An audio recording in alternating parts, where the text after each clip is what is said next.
Today we're going to showcase the greatest fight in Hunter x Hunter, the battle between Chrollo and Hisoka. Ready? Let's get started. In the Heavens Arena, the announcer declares that the upcoming battle will be between two floor masters, Chrollo versus Hisoka. At last, Hisoka gets his wish to fight Chrollo and looks ecstatic. He clarifies that this fight won't be for fun or entertainment, it's a battle to the death. Both fighters agree that the match won't end until one of them dies. The announcer and the crowd roar loudly upon hearing this terrifying announcement. The referee then declares that nen and weapons are allowed and urges them to fight with dignity and honor. Thus the battle officially begins. Both Chrollo and Hisoka activate their nen auras instantly. Chrollo pulls out his famous book, Bandit's Secret, which allows him to steal and store nen abilities. Hisoka, as usual, stands calmly, holding his deadly card. Chrollo opens his book and activates one of the stored abilities. Suddenly, a small tool resembling an antenna appears in his hand, and he implants it into the referee's body. This puts the referee under Chrollo's control using an ability called Black Voice, originally belonging to Spider member Shalnark. It allows control of anyone by planting a control antenna in their body operated via cell phone. Seeing Chrollo use a comrade's ability, Hisoka realizes why Chrollo had been avoiding him, to gather abilities and grow stronger. After planting the antenna, Chrollo makes the referee attack Hisoka. Hisoka notices Chrollo holding another antenna and realizes he's trying to restrict his movement. The referee charges, but Hisoka kicks him away. At that moment, Chrollo tries to plant the antenna in Hisoka's leg, but it's a feint. He jumps over and lands multiple kicks. Defending himself, Hisoka uses his bungee gum ability to rebound the referee and hurl him at Chrollo from behind. Chrollo, alert, evades the blow. He continues using the referee as a human shield, waiting for a chance to strike. Hisoka sees this. He decides to kill the referee with his cards. Suddenly, the referee's body explodes from the cards, and Hisoka, sensing the blood might be dangerous, leaps back. As the body drops, Chrollo appears with strange symbols on his hands. Hisoka notices that Chrollo isn't holding the open book, which surprises him because stolen nen abilities require the book to be open. At this point, Chrollo begins explaining his powers. Why explain? Simply because both Chrollo and Hisoka enjoy pure, thrilling battles, even deadly ones. Like Hisoka, who explains his own abilities to make battles more exciting. Chrollo explains that Bandit's Secret requires the book to be open to use stolen nen abilities. But what if the stolen ability requires both hands? For example, Sun and Moon, which activates when both hands are pressed to a target, imprinting a seal that causes an explosion. The explosion's strength depends on contact duration. 1 second kills the target, but 5 seconds could kill everyone in the arena. Chrollo obtained this ability from someone in Meteor City, but it requires both hands, so if one is holding the book, he can't use it. That's why Chrollo developed a new ability called Double Face, a bookmark that lets him use stolen abilities without having the book open. This allows him to fight with both hands free. Not only that, Double Face allows him to use two different abilities simultaneously, even if they're on separate book pages. Hisoka, instead of being scared, grows more excited and jokes that the ability should be called Triple Face, since Chrollo can use one ability from the marked page, one from the open page, plus the base ability. Chrollo replies that it could be Quadruple Face if the book itself is included, but since he only has one bookmark, he can use a maximum of 2 abilities at once. Imagine if he had more bookmarks. After explaining, Chrollo closes the book and uses Sun and Moon again, telling Hisoka this will be the core of his attack, combined with 3 other abilities to form a composite offense. Seeing Chrollo this prepared, Hisoka grows even more eager. Chrollo too seems completely serious. He says every ability has pros and cons, and it all depends on how one uses it. Hiding details, choosing favorable terrain, collaborating with allies, etc.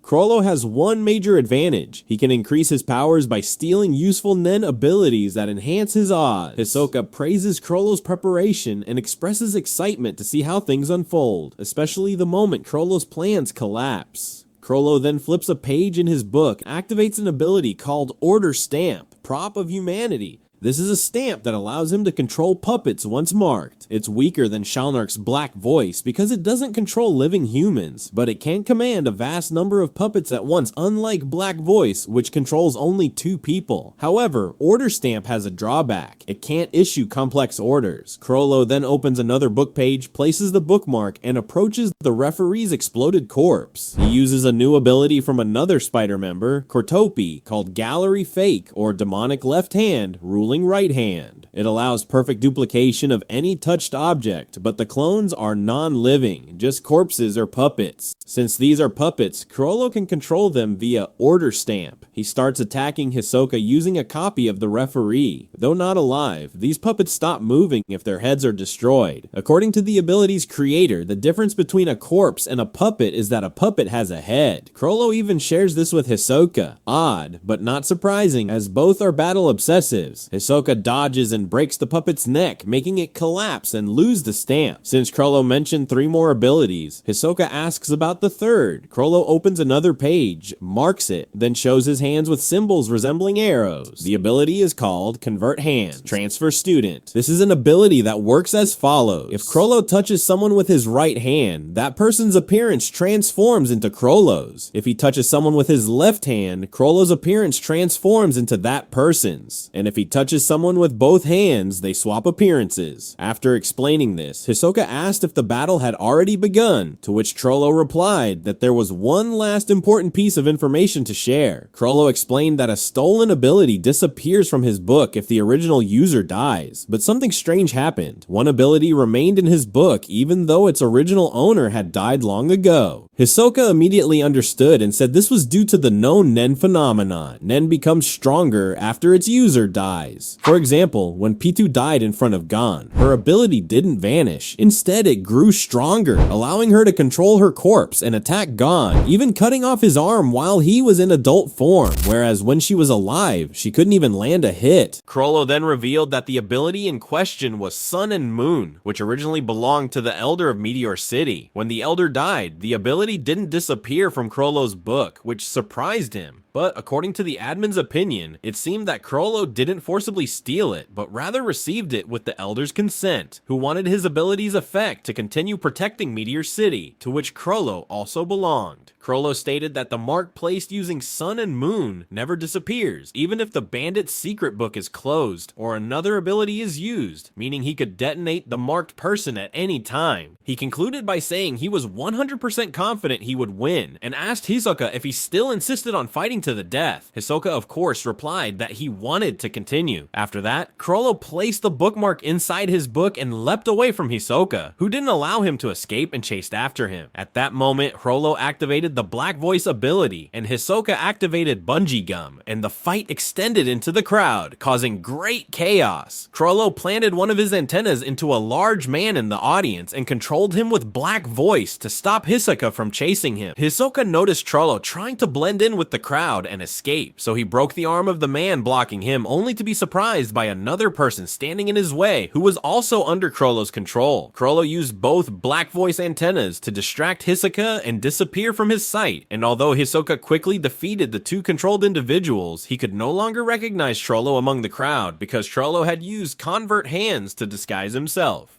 Searching, Hisoka noticed something strange. Some people around him began to look identical, and he realized that Chrollo had used his ability, Gallery Fake, to create copies of people in the crowd. Since Chrollo used this ability, he had to stop using Convert Hands, meaning he returned to his true appearance and was no longer disguised. Hisoka concluded that Chrollo had taken the clothes of one of the spectators and was hiding among them. As he searched, a large number of human copies with marked faces charged at him. Chrollo had also used the ability Order Stamp to control these puppets and make them attack. Hisoka activated Bungee Gum and escaped by clinging to the ceiling, thinking he was safe, but the puppets began stacking themselves into a human tower to reach him. Hisoka kicked them down, but at that moment, Chrollo attacked from behind, trying to land a finishing blow. Hisoka sensed him and tried to block, but Chrollo changed tactics mid-attack and kicked him in the head, knocking him down to the arena floor. Yet Hisoka was more fired up than ever. The puppets that had formed the tower began falling on him and attacking again, but Hisoka rose and fought them off fiercely. While he was busy fending them off, Chrollo attacked again from behind with another kick to the head, clearly playing it safe and waiting for the right moment to land a final blow while Hisoka kept resisting. Hisoka began slicing the puppets' heads off with his cards, but as he focused on one, another pulled him from behind. With the increasing number of puppets and Chrollo's surprise attacks, the situation grew difficult, so Hisoka devised a counter strategy. Surrounded, he deliberately left a gap, expecting Chrollo to use it to attack. attack. When Chrollo approached, Hisoka activated bungee gum, which he had attached earlier to a puppet's severed head, launching it at Chrollo. But Chrollo had anticipated the trick, dodged it, and countered with a powerful kick to Hisoka's head, slamming him to the ground. Hisoka smiled and said, "I knew you'd see through that," then used his other hand to activate bungee gum on another puppet head and launched it at Chrollo. The head, weighing around 7 to 8 kilograms, like a bowling ball, hit Chrollo in a sensitive area, making him lose focus, giving Hisoka an opening to strike again with another puppet head. Chrollo took the hits and fell, but luckily wasn't fatally injured, though he started bleeding. The announcer and audience grew more excited as the battle escalated. Despite the referee's death and the chaos in the stands, the fight continued. Hisoka began using the severed puppet heads to destroy others attacking him, and while doing so, he also tried to reach Chrollo, who was hiding behind puppet ranks. Injured and off balance, Chrollo temporarily retreated and disguised himself again among the crowd. Hisoka gave him no chance, destroyed all the puppets quickly, and chased Chrollo into the seats. Realizing he was being pursued, Chrollo tried to keep a safe distance, but Hisoka hurled a puppet head, weighing like a bowling ball, at him. Chrollo dodged it, but it hit a spectator, worsening the chaos. Chrollo used the panic to hide again, but this time Hisoka wasn't fooled. He tracked Chrollo and kept attacking him with puppet heads enhanced by bungee gum. Hisoka maneuvered Chrollo into a specific spot, where he had previously attached bungee gum to some spectators and made them crash into Chrollo. While Chrollo was trapped by the crashing people, Hisoka launched another puppet head directly at his face, but Chrollo narrowly dodged it. Everyone thought Hisoka had missed his golden opportunity, but he calmly said, "I wasn't aiming to hit him. I just wanted to clear the trash blocking my view." In that moment, Hisoka had tied bungee gum to Chrollo's leg, yanked him hard, and smashed another puppet head into his back before violently slamming him into the ground, making it appear that Chrollo had been defeated. But then, the fallen body began to change. It wasn't the real Chrollo, but a spectator Chrollo had disguised using convert hands, and controlled remotely with black voice. Not only that, despite closing his bandit's secret book, the puppets created with gallery fake and marked by order stamps still remained. Hisoka realized that these puppets wouldn't disappear even if the book was closed, and the same applied to Sun and Moon, which stays active until the target explodes. Thus, combining all these abilities now poses a huge threat to Hisoka. So how will Hisoka deal with this critical situation? That's what we'll find out in part 2. Thanks for watching, and don't forget to subscribe!